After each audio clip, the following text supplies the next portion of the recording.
이 세인트 헬레나 섬에 대해서 이야기했지 않습니까? 이게 이제 오늘 보시면은 이제 요 근래에 이 희망봉을 케이프 오브 굿 호프라고 이렇게 부르네요. 되게 이제 서양의 네덜란드 상인들이 배를 타고 아프리카 서해안을 여러분들 경유해 가지고 이게 중간 기착지였지 않습니까? 그렇게 여기에서 이제 자카르타까지 가는 이런 항로를 선택했는데 여기에 이제 세인트 헬레나 섬이 있거든요. 영국에서 한 7,500km 떨어진, 여기에 이제 아시다시피 나폴레온이 5년 이상 정도 있다가 죽은 데지 않습니까? 여기 보시게 되면 세인트 헬레나 섬입니다. 이게 이제 세인트 헬레나 섬이고, 이제 마을이 주로 제임스타운에 많이 살고 있고, 그 다음에 이게 롱우드가 나폴레온이 마지막 거처죠. 롱우드가. 그 여기 보시게 되면 영국이 영유하고 있는 섬이 아프리카 서부에 3개가 있습니다. 이건 내일 한번 별도로 다루도록 하겠습니다. 견문도 넓히고 그러기 위해 가지고요. 센선, 센트 헬레나, 또 뭐 티스탄다 쿠하, 여기가 이제 아프리카 서해의 세 성이 다 영국령이죠. 이 헬레나 섬은 어제도 보셨다시피 강남구의 한 3배 정도고 굉장히 척박하게 생겼습니다. 이렇게. 여기가 제임스타운입니다. 제임스타운. 이게 다 이제 화산석들이죠. 이렇게 지금 돼 있는데, 이제 아프리카 앙골라에 1950km, 브라질 동부 해안에 3000km, 나폴레온이 출발했던 영국 플리무스에 7800km, 나폴레온이 5년 7개월간 살다가 여러분들 죽은 데가 세인트 헬레나 섬이죠. 그리고 이제 이 지역은 영국령이지만 프랑스 정부가 구입했습니다. 자기 왕이 살다 갔으니까. 초기에 여러분들 잠시 머물렀던 블리어 파빌론, 그 다음에 5년 이상 머물렀던 롱우드 하우스, 그 다음 나폴레온이 프랑스로 여러분들 유해가 가기 전에 한 19년 이상 있었던 묘, 이거는 이제 프랑스가 구입해 가지고 관리를 하고 있죠. 여기 보시게 되면 워터루 전쟁 패배해 가지고 세인트 헬레나에 도착한 다음에 롱우드 하우스에서 죽었죠. 이게 이제 옛날에 나폴레온이 묻혀 있던 데고, 그 다음에 이제 롱우드 하우스, 나폴레온 거처입니다. 여기죠. 여기입니다. 프랑스가 이게 다 구매해 가지고 영국한테 구매가 관리를 직접 하고 있는 겁니다. 자, 여러분, 이제 제가 오늘 한 번 더 다루는 것은 여기가 이제 네덜란드도 굉장히 중요하게 이겼을 거란 말입니다. 그 영유권 분쟁이 있었을 것 같다는 생각이 드는 거죠. 한번 찾아봤습니다. 찾아보니까 여기에 이제 영유권을 네덜란드가 주장을 했는데, 왜냐하면 네덜란드가 여러분들 초기에 영국보다 일찍이 남아프리카 항로를 개발했기 때문에 이걸 놓칠 수가 없지 않습니까? 놓칠 수가 없었는데, 이제 1600 몇 년입니까? 이때 이제 1652년도에 케이프타운에 식민지를 개척하는 데 성공했기 때문에 1633년에 세인트 헬레나 섬이 우리 땅이다 이렇게 주장했는데 1652년에 케이프 식민지를 개척하는 데 성공했으니까 그 다음에는 뭐 크게 이렇게 영유권 주장을 하지 않습니다.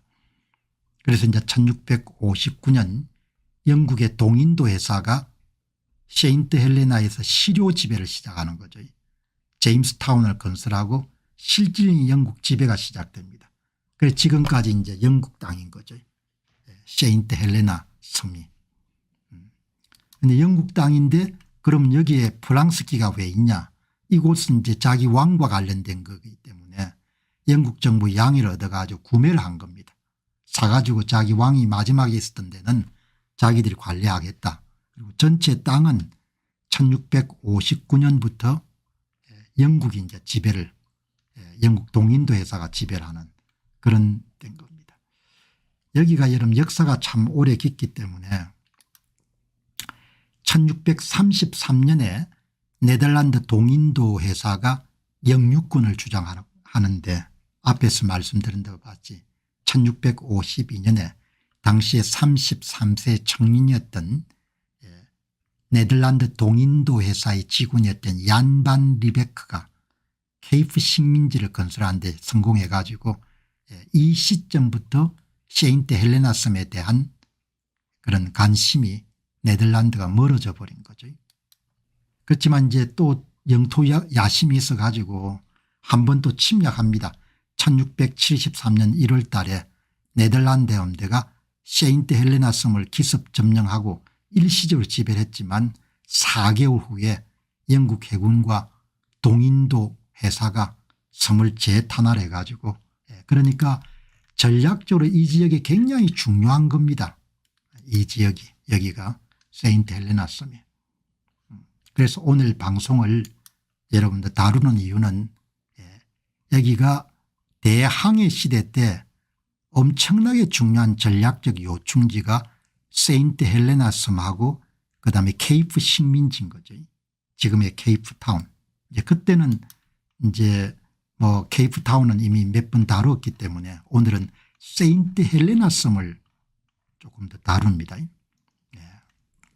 자, 이렇게 보시면은 인류 역사에서 엄청나게 화려했던 시기가 대항해 시대지 않습니까? Age of Discovery. 포르투갈의 리스본에 전 세계 똑똑한 인재들이 다 모인 겁니다. 유대인들부터 시작해서 다 한 몫을 잡기 위해 가지고 특히 유대인들이 기여를 많이 했죠.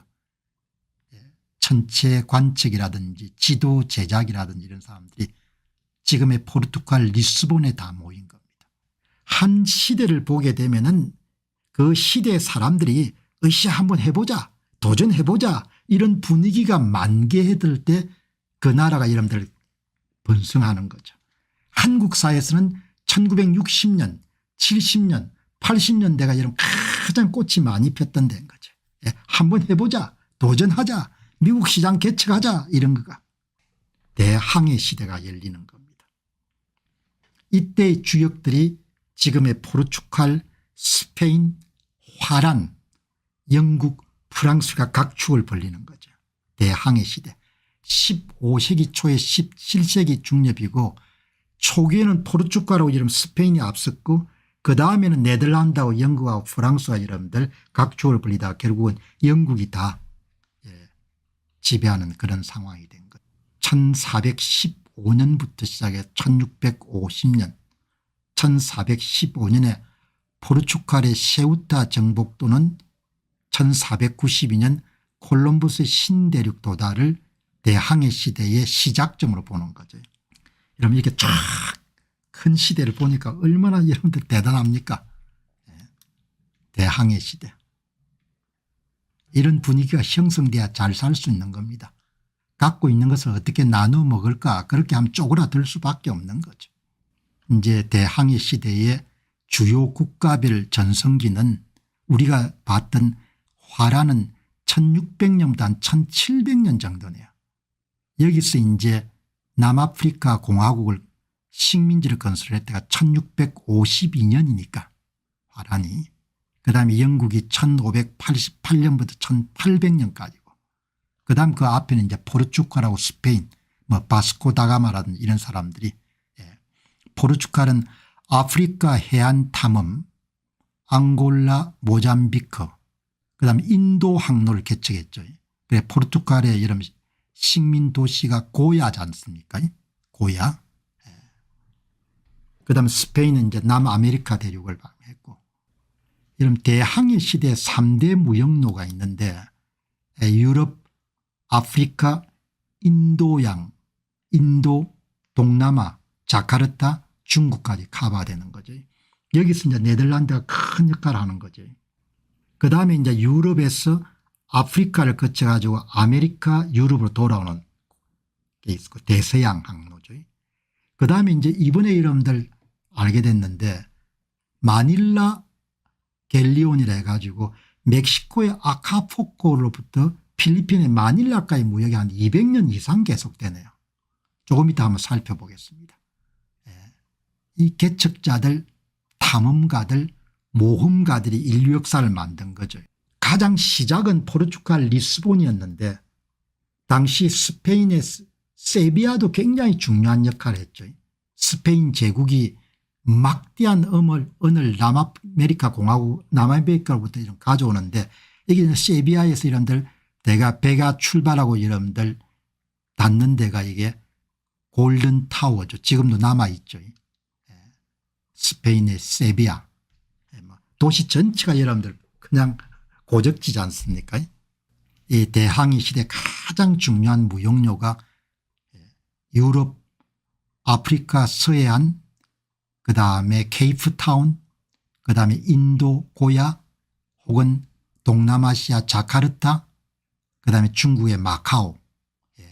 이 라인이죠. 이 라인.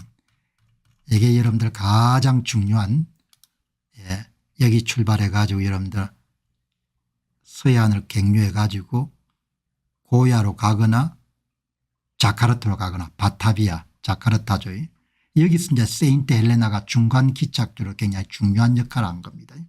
케이프타운도 중요한 역할을 했고 오늘 여러분들 방송 준비하다가 대항해 시대를 다 아시지만 한번 정리해 볼 필요가 있겠다 생각이 들었습니다.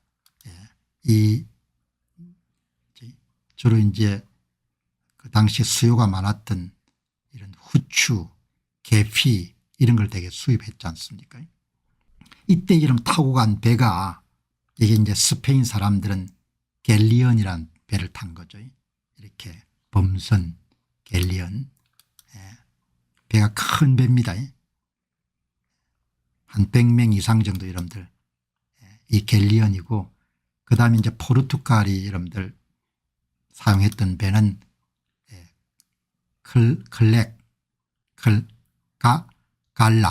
갈락이란 배죠.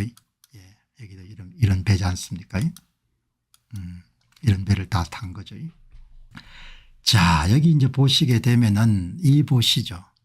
이게 이제 대항해 시대에 여기 이제 포르투갈의 리스본으로 출발하거나 스페인의 세비야로부터 출발해 가지고 서해안을 거쳐 가지고 여러분 되게 이 항로 자카르타까지 인디아의 서부인 고야까지 항해하는 이 라인 여기서 여러분들 여기에 세인트 헬레나 섬이 중요한 역할을 한 거죠. 그다음에 콜럼부스가 아메리카 대륙을 여러 번 방문했네요. 1차 여행이 1492년 2차 여행이 1493년 3차 여러분들 탐험이 1504년 4차 탐험이 1502년 1504년 4번이나 여러분들 아메리카 대륙을 찾았네요. 콜럼부스가. 그다음에 이제 여기 이제 보시게 되면은 이건 아마 마젤란 항로일 겁니다. 마젤란 항로. 마젤란이 여러분들 배를 타고 이렇게 대서양을 거쳐 가지고 태평양을 거쳐 가지고 마닐라까지 간 거죠. 그다음 마닐라에 거치지 않고 마닐라에서 인도양을 거쳐 가지고 본국으로 이렇게 돌아온 거죠. 어마어마한 겁니다. 여러분들 그러니까 이 반도에 갇혀 가지고 뭡니까 네가 올리 내가 올리 얼마나 한심한 겁니까. 세상이 이렇게 넓은 겁니다. 이 보시면은 또 다른 게 보시면은 이게 아마 이제 붉은색 이 푸른색 이게 아마 마젤란 항로네요. 마젤란이 에스파니아 스페인을 출발해 가지고 이렇게 남아메리카의 동부 해안을 거쳐 가지고 아르헨티나의 가장 최남단을 거쳐서 마닐라까지 간 거죠. 마닐라까지. 그다음 마닐라를 출발해서 인도양 아프리카를 거쳐 가지고 다시 대서양을 진입해 가지고 돌아온 거죠. 여기 이제 콜럼버스가 있고 드레이크라는 인물도 있네요.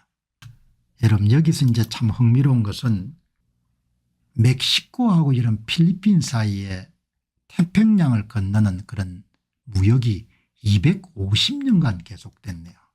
그거는 제가 처음 알았습니다. 방송 준비하는 이런 즐거움이라는 게 새로 알게 되는 겁니다. 마닐라 갤리온입니다. 마닐라 갤리온. 멕시코의 아카풀코에서 필리핀 마닐라까지 250년이나 여러분들 무역이 있었던 겁니다. 무역이.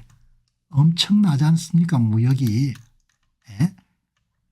이런 갤리온을 타고 이런 갤리온을 타고 스페인 사람들이 멕시코 이런 도시하고 마닐라를 왔다 갔다 하는 무역을 250년간 계속한 겁니다. 엄청난 일이지 않습니까? 예. 그러니까 어마어마한 일들이 있었던 거죠. 그거를 학술적으로 마닐라 갤리온이라고 이렇게 표현하네요. 마닐라 갤리온. 마닐라 갤리온이라고 이렇게 표현. 1565년부터 1815년까지 이 무역이 계속 이루어졌던 겁니다. 그럼 1815년이라는 것은 전기선이 등장하기 전에 스팀보트가 등장하기 전에 범선을 타고 이렇게 무역이 있었던 겁니다. 이 이름 한번 보시기 바랍니다. 우리가 시야를 좀 넓히자고요. 이 보시기 바랍니다. 멕시코의 아카풀코에서 마닐라까지 교역을 한 겁니다. 범선을 타고. 야, 대단하죠. 여기가 세비야입니다. 세비야. 에스파니아. 스페인의 이름 수도였죠. 그리고 이제 이 사람들이 아마 마닐라 갤리온이라는 사람들이 아마 파나마나 리마까지 다 이렇게 카바를 한 모양인데 세상이 진짜 넓죠. 이런 배를 탄 겁니다. 마닐라 갤리온 이런 배 갤리온입니다. 어마어마한 사건이지 않습니까? 이런 배 갤리온이 와인도 갖고 가고 와인은 괴혈병을 막는 데 필수적이니까. 아카풀코에서 마닐라까지 가는 겁니다. 그다음에 다시 돌아오는 거죠. 아카풀코로. 세상은 넓고 할 일은 진짜 많은 거죠. 대항해 시대 여러분들 테이프를 끄는 사람이 우리한테는 별로 익숙하지 않는데 바토로뮤 디아스라는 사람이네요. 포르투갈 사람입니다. 이 사람이 아프리카의 서해 항로를 개척한 사람입니다. 1487년부터 88년까지 포르투갈의 수도 리스본을 출발해 가지고 가장 최초의 대항해 시대에 아프리카의 서해 항로를 개발한 겁니다. 주로 이제 연안을 따라서 갔네요. 대양을 항해한 게 아니고. 이분이 이제 처음이고 그다음에 가장 초기에 이름 주도했던 것이 포르투갈 사람이지 않습니까? 주로 리스본을 그다음에 이제 우리가 잘 아는 사람이 바스코 다가마 고야까지 가지 않습니까? 여기서 한 걸음 더 나아가 가지고 이제 바스코 다가마의 고야입니다. 고야. 포르투갈의 수도 리스본을 출발해 가지고 인도의 서부에 아닌 고야까지 이름 간 거죠. 이렇게 여러분들이 이렇게 가 가지고 보이지 투 인디아로 가는 길, 그다음에 케이프 오브 굿 호프. 그러니까 1652년도에